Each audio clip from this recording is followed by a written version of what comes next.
500 రూపాయలు ఇస్తానన్నాడు. ఎవరికన్నా వచ్చినాయా? అన్ని కూడా బోగస్ మాటలు అన్ని చెప్పి గద్దెకెక్కిండు. ప్రజాపాలన మర్చిండు. మాట్లాడితే ఢిల్లీ ఢిల్లీ అంటాడు. ఆయనే చెప్పుకుంటాడు, నన్ను ఒక దొంగలాగా చూస్తున్నారంటాడు, చెప్పులు ఎత్తుకపోతున్నారంటాడు. అన్ని మాటలు మాట్లాడుతూ గద్దెకెక్కిండు. కాబట్టి తిప్పి కొట్టే టైం మనకు వచ్చింది. మనం కారు గుర్తు కొట్టేసుకోవాలి.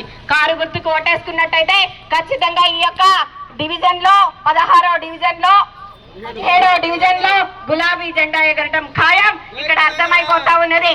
ఇక్కడ ఎంతమంది నించున్నా ఏం చేసినా గెలిచేది బీఆర్ఎస్ పార్టీయే. కారు గుర్తే మోరే భాస్కర్ అన్న సతీమణి పార్వతి గారే అని చెప్పి గంటాపదంగా తెలియపరుస్తా ఉన్నా.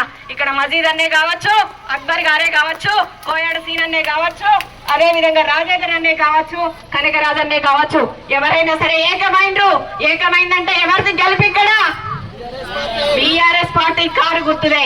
కాబట్టి మనందరం కూడా కారు గుర్తుపై మీ అమూల్యమైన ఓటు వేసి అత్యధిక మెజారిటీ తోటి గెలిపించుకోవాల్సిన బాధ్యత